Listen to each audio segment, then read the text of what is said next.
I don't know if I started the video the same way I'm going to do today, but in today's episode of Team Group SSDs, M.2 NVMe SSDs, we have Team Group T-FORCE Z440 ZERO, 1TB of SSD. This is Gen 4 times 4, but it doesn't reach those speeds that Gen 4 times 4, the full maximum one. So it goes read speeds up to 5000 megabytes per second and write speeds go up to 4400 megabytes per second. So yeah, there's that. We have the speeds, and of course I'm going to do some benchmarks just to prove that and to check it out.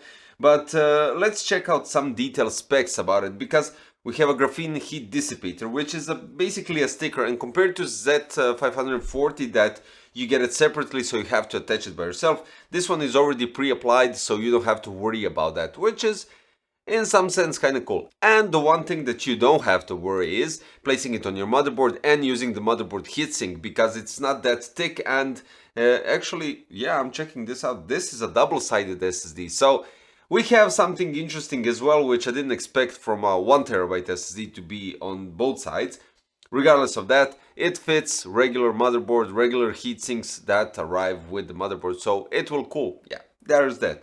So what I wanted to say about the specs: we have ARM 32-bit Cortex R5 architecture, then we have the 96-layer 3D TLC NAND flash. 1TB version has 1800 TBW, while the 2TB has 3600 TBW. It has DRAM cache, which is SK Hynix DDR4 2400 CL17, 2x512 megabytes capacity. And for the controller we have Phison E1632. So I think this covers up the specs and what you need to know about that. But when we go into the benchmark, so ASSSD read speeds 4309.69 megabytes per second, while the write speeds 4127.53 megabytes per second. Out of this benchmark 5.26 gigabytes per second, which is a bit strange, because this is the first time, maybe the first time, that I get so high results, higher in Autodisk benchmark than what they wrote and what they state on there. I mean, it's good for you guys, but then we go to the write speeds, which are lower, 4.07 gigabytes per second. I totally forgot to mention that the thermals in ASSSD were 41 degrees Celsius, while in Autodisk benchmark were 49. And then we go to the Crystal Disk Mark, where read speeds go up to 4998.29 megabytes per second, while the write speeds go up to 4172.64 megabytes per second. IOPS read 630K and IOPS write 893K. Then we go with the thermals. In Crystal Disk Mark, actually this SSD went up to 59 degrees. So usually I get different results. So Autodisk benchmark heats up the SSD, Crystal Disk Mark doesn't. This time it was totally opposite, but regardless of that, it still stayed in the scope of delivery when we're talking about operational temperature. No thermal throttling, no problems when we're talking about stability, wind transfer speed, and that's good. 54.9 gigabyte file, and as I stated in the Z540 video, I wanted to up the file so we get more precise speeds. So read speeds go up to 3.61 gigabytes per second and write speeds go up to 3.44 gigabytes per second. What can I say? I think I reviewed Team Group's SSD with this kind of speeds, and there's one thing that I can say. The speeds go up to what's it stated on the box, on their website, and everything is clear no matter what.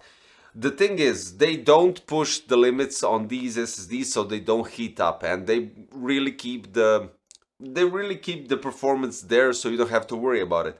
I also noticed it is somehow compatible with PS5, so you could use it and use their passive heatsink that you get with the PS5 to help it cool it down a bit. It would be appreciated if you use some sort of what was that passive heatsinks that you can acquire with the Cardea, but usually it's another M.2 SSD from Team Group. So yeah, there's that. You either have to risk it with this one, since I don't have a PS5 to test it out for you guys, but it's either go with this one or go with another one that actually has a passive heatsink on it. The good thing about this one is that it goes in a budget segment, it keeps the speeds and keeps the stability, and you don't have to worry about, of course, any thermal throttling or stuff like that. It has a garbage collection. You do have trim, and it does support smart, and it does support their application. Do check out the regular stuff when we're talking about the SSD health on this one. So all in all, TEAMGROUP T-FORCE Z440 ZERO 1TB, and you have 2TB. Shame it doesn't have more possibility when we're talking about the storage capacity. I've noticed TEAMGROUP has loads of SSDs, loads of varieties, and you can really go bonkers checking out and picking out the right one.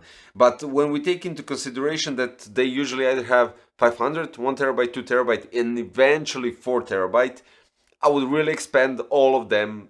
It would be more appreciated, because for you guys to have more choices, right? So yeah, there's that. It has DRAM, it has solid speeds. I mean, for what they stated, solid speeds, it covers up that perfectly fine, and there's nothing to discuss further than that. As per usual, the link for the TEAMGROUP T-FORCE Z440 ZERO 1TB is in the description below, so you can check it out. And if you want, you can always subscribe, hit the like button, click the notification bell, and check out the next video, because then you'll be notified. And that's all for today, guys. Thanks for watching. See you very soon. Bye bye.